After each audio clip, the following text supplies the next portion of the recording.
그런데 허와 클라라와 태양에는 공통점이 하나 있습니다. 인간은 친구가 필요하다라는 겁니다. 클라라와 태양에서도 이 아픈 어린 딸 조시는 친구가 필요합니다. 그리고 그 바로 친구가 클라라라는 로봇이었죠. 그럼 한번 질문을 해봅시다. 왜 인간은 친구가 필요한가요? 우리가 인공지능이란 미래를 그릴 때 기계를 친구로 삼는다라는 것이 이렇게 결정적인 질문으로 떠오르고 있는 걸까요? 지금부터 수십만 년 전 또는 수백만 년 전 과거로 가본다고 생각을 해봅시다. 아스트랄로피테쿠스가 될 수도 있고 수많은 호미닌 조상들은 사실 대부분 맹수들에게는 사냥하기 매우 쉬운 한 브런치나 야식 정도가 됐었을 겁니다. 우리 인간은 나약하거든요. 먼 과거에는 지구에서 가장 나약한 영장류 존재 중에 한 명이었던 우리였었는데 우리를 사냥하던 맹수들의 후손은 동물원 안에 갇혀 있습니다. 어떻게 이런 일이 가능해졌을까요? 교과서적 내용으로는 인간의 뇌가 급격하게 팽창해진 덕분에 지구에서 인간이 가장 높은 지능을 가지고 있는 존재로 등장했기 때문이라고 이야기를 합니다. 그리고 이 지능을 통해서 우리는 칼을 만들고 창을 만들고 문명을 만들고 핵무기를 개발을 했죠. 그런데 살짝 문제가 하나 있습니다. 그건 뭐냐면 뇌가 급격하게 팽창하기 시작한 것이 우리 호모사피엔스부터 시작했었던 것이 아니고 호모 하빌리스 또는 호모 에렉투스 시점에 뇌가 급격하게 팽창해졌지 않을까라는 가설을 세워볼 수가 있습니다. 그런데 그 당시에 인류는 문명이 없었죠. 다시 말해서 뇌가 급격하게 커진 원인과 동기의 가장 핵심은 지능이 아닐 수도 있다는 겁니다. 지능을 향상시키기 위해서 뇌가 커진 게 아니라면 무엇을 위해서 뇌가 커졌을까요?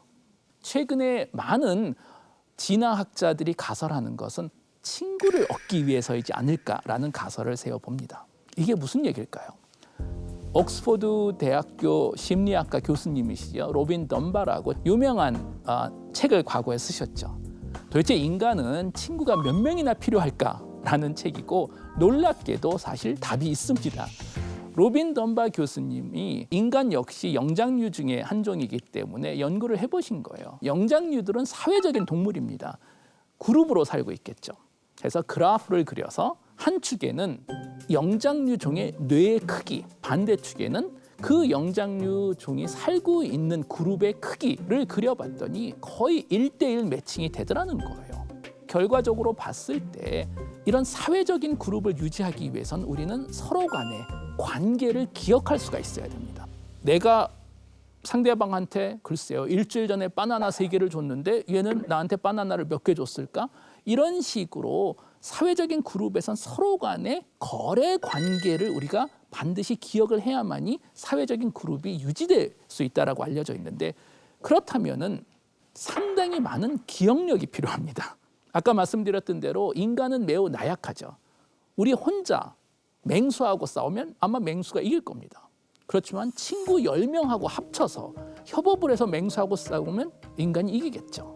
친구 100명이 있다면 멤머스도 사냥할 수 있고 친구 10,000명이 있으면 도시를 만들 수가 있습니다. 결국 인간이 지구를 장악할 수 있었던 가장 핵심 중에 하나는 더 많은 친구들을 확보할 수 있었다는 건데 그러기 위해서는 뇌가 점점 커질 수뿐이 없었다는 것이 최근 가설입니다.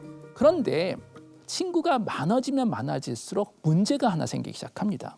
가짜 친구들이 가능하다는 거예요. 무료 승차를 하는 친구들입니다. 내 상황이 좋을 때 내가 주는 걸 다 바나나, 돈, 여러 가지를 제가 주는 혜택을 받다가 제 상황이 안 좋아졌을 때는 도망가 버리는 가짜 친구들이죠.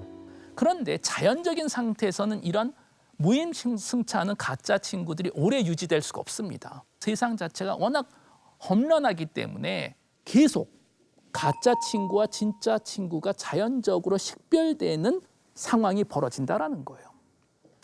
그런데 인류는 지난 10,000년 동안 문명을 만들고 나서부터는 아주 흥미로운 일이 하나 벌어졌습니다. 우리는 점점 많은 친구들을 가지고 있는데 문명 덕분에, 기술 덕분에 세상이 점점 안전해지다 보니 진정한 친구와 가짜 친구를 식별할 수 있는 기회가 점점 줄어들고 있다는 거예요.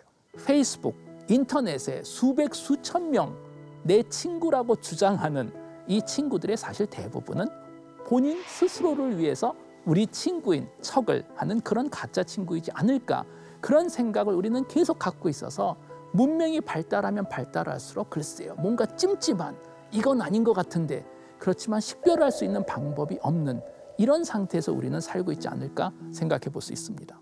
그런데 인공지능 AF의 핵심은 진정한 친구가 돼줄 수 있다는 거잖아요. 진정한 친구이도록 처음부터 코딩이 돼 있기 때문에 입양해가는 그 아이의, 그 가족의 진정한 친구가 되는 것이 클라라 인생의 목표이고 삶의 의미입니다. 그리고 이런 친구들을 우리가 계속 구상하는 건 언제든지 나를 위해서 또 희생도 해주고 나를 위해서 모든 것을 바치는 진정한 친구들이 세상에서, 현실에서 점점 사라지면서 동시에 기술을 통해서 인공적인 친구로 대체하려 하는 그런 노력이 있지 않을까 싶습니다. 자, 그렇다면 클라라와 태양의 이야기는 클라라라는 인공지능 로봇과 조시라는 어린아이의 서로 친구로 지내는 그런 아름다운 이야기일까요? 사실 그렇지가 않습니다. 책을 읽다 보면 엄청난 반전이 하나 있습니다. 조시가 언제 죽을지 모르는 모든 가족들이 슬퍼하는 그런 상황이었습니다. 조시의 엄마, 그 어머니는 처음부터 큰 그림을 하나 가지고 있었던 겁니다. 클라라에게 엄마는 이런 이야기를 하죠. 너는 앞으로 조시가 될 거다. 나는 너를 평생 그 무엇보다 사랑해 줄 거다. 그러니까 제발 나를 위해서 그렇게 해줘. 결국 엄마가 원했던 것은 클라라가 조시의 역할을 해달라는 겁니다. 클라라의 외모를 약간 로봇 성형수술 같은 걸 사용해서 조시로 바꾼 다음에 지금까지 조시와 나눴던 수많은 대화를 데이터화, 기계학습을 해서 집에서 그냥 조시인 척을 하고 조시같이 얘기를 하고 조시같이 본인을 사랑해 달라는 거예요. 엄마가 사실 가장 슬픈 것은 딸 조시가 죽는 것이 아니고 아마도 본인이 사랑하는 또는 사랑한다고 믿는 딸이 죽어서 슬퍼하는 본인 자신이 가엾고 슬픔의 대상이라고 생각하는 것이 아닐까. 충격적인 얘기죠. 그래서 클라라가 물어보죠. 제가 만약에 조시가 되면 지금 이 몸은, 제 몸은 어떻게 되는 거죠? 라고 물어보니까 그게 뭐가 중요하겠니? 그건 그냥 껍질일 뿐이다. 엄마가 클라라의 몸을 껍질뿐이라고 얘기하는 것은 당연합니다. 우리에게 로봇은 그냥 껍질뿐이겠죠. 클라라라는 아무리 본인이 감정이 있다고 얘기해도 엄마는 그냥 비웃었잖아요.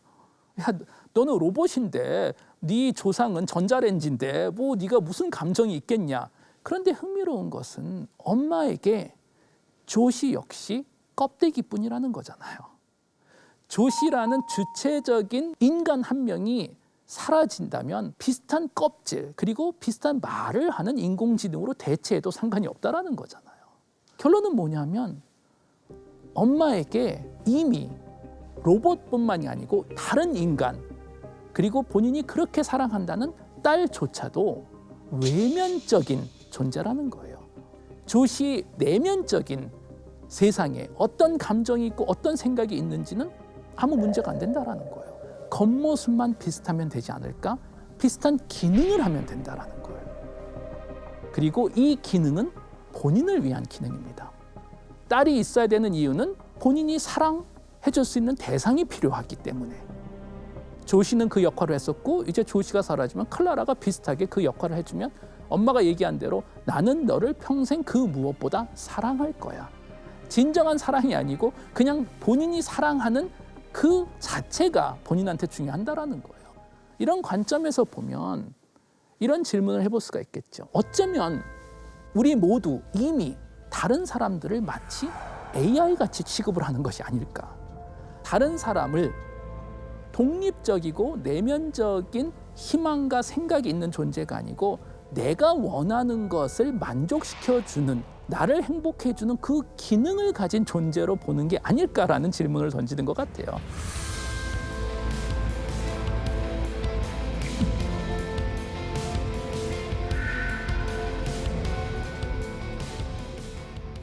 클라라는 어느 날 충격적인 경험을 하나 하게 되죠. 다 같이 극장에 갔는데 갑자기 어느 아주머니가 여기 극장 들어오기가 얼마나 힘든 데인지 아냐. 그런데 이런 로봇까지 들어오냐. 처음에는 우리 일자리를 빼앗아 가더니 아니 이제는 극장 좌석까지 차지해 버리냐라고 이야기를 합니다. 인간과 기계가 같이 살아야 되는 세상이라면 둘은 어떤 관계를 가질까? 1950년도에 인공지능이라는 개념이 처음 도입됐었고 처음 한 30년 동안 사용했었던 방식을 지금은 룰 기반, 규칙 기반 인공지능이라고 이야기를 합니다. 인간이 기계에게 세상에 대한 법칙을 코딩을 해줬던 거예요. 뭐 고양이는 이렇다, 강아지는 이거다. 그런데 이런 식으로 세상을 아무리 설명해도 세상을 이해하지 못하더라는 거예요. 1980년도였었죠. 기계학습이라는 개념이 소개가 됐습니다. 세상을 설명해 주는 것이 아니고 기계가 스스로 세상을 학습하도록 유도를 하는 것입니다. 초기 기계학습은 사실 성공적이지 않았습니다. 기계를 학습시킬 만큼 데이터가 충분히 존재하지 않았기 때문에. 그러나 엄청난 사건이 하나 벌어졌죠. 기계학습 알고리즘이 업데이트됐고 인터넷을 기반으로 천문학적인 데이터가 존재합니다. 그리고 컴퓨터 기술들도 발달하다 보니 이 세 가지 트렌드가 합쳐져서 심층학습, 딥러닝이라는 기술이 소개됐죠. 이제는 기계가 세상을 알아보기 시작합니다. 이건 자동차다, 이거는 자전거다. 그리고 이런 기술이 존재하기 때문에 우리는 이제 자율주행 자동차 같은 것을 상상할 수가 있는 거잖아요. 그리고 흥미롭게도 최근 인공지능 또는 최근 심층학습 방법을 사용하면 진짜와 거의 비슷한 수준의 새로운 데이터를 만들어낼 수 있다는 겁니다.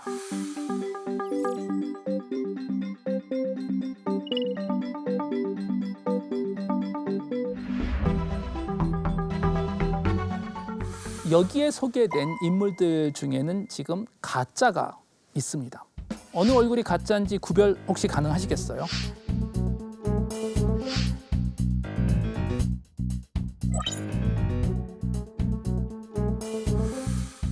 사실 지금 다 가짜입니다. 다 가짜입니다.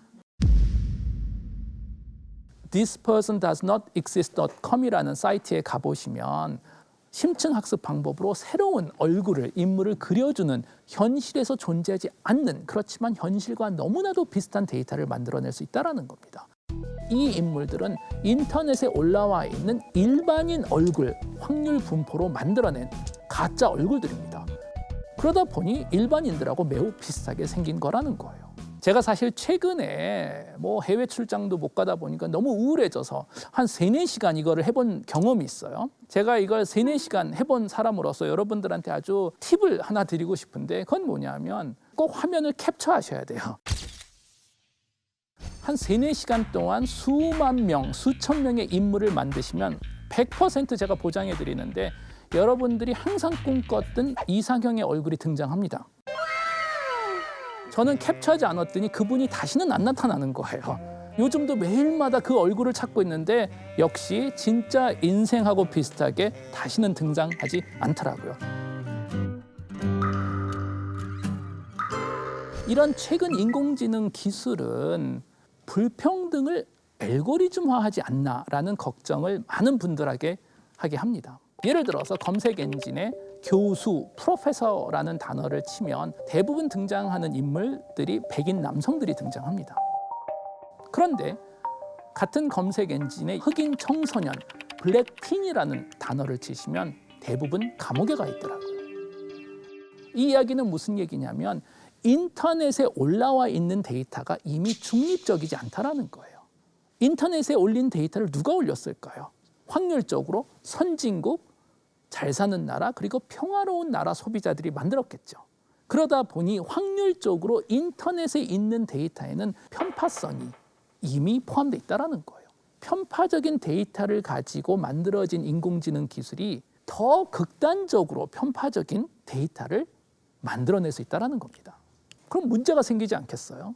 예를 들어서 인공지능 기술로 물체 인식을 해본 겁니다. 건물을 보여주면 건물이라고 잘 인식하고 비행기를 보여주면 비행기라고 잘 인식합니다. 그런데 예를 들어서 흑인 여성이 등장하면 고릴라라고 인식할 확률이 상당히 높다는 겁니다. 또는 신부입니까? 하고 질문을 했을 때 인공지능 기계가 백인 여성은 신부라고 대부분 답을 하는데 인도 여성 같은 경우에는 춤추는 여자라고 대답을 합니다. 앞으로 우리 미래에 우리하고 함께 살아야 될 인공지능이 가진 세계관이 결국 중립적인 객관적인 세계관이 아니고 우리가 지금 만들어주고 있는 거고 편파적인 세계관을 고스란히 우리는 기계들한테 물려주고 있는 겁니다.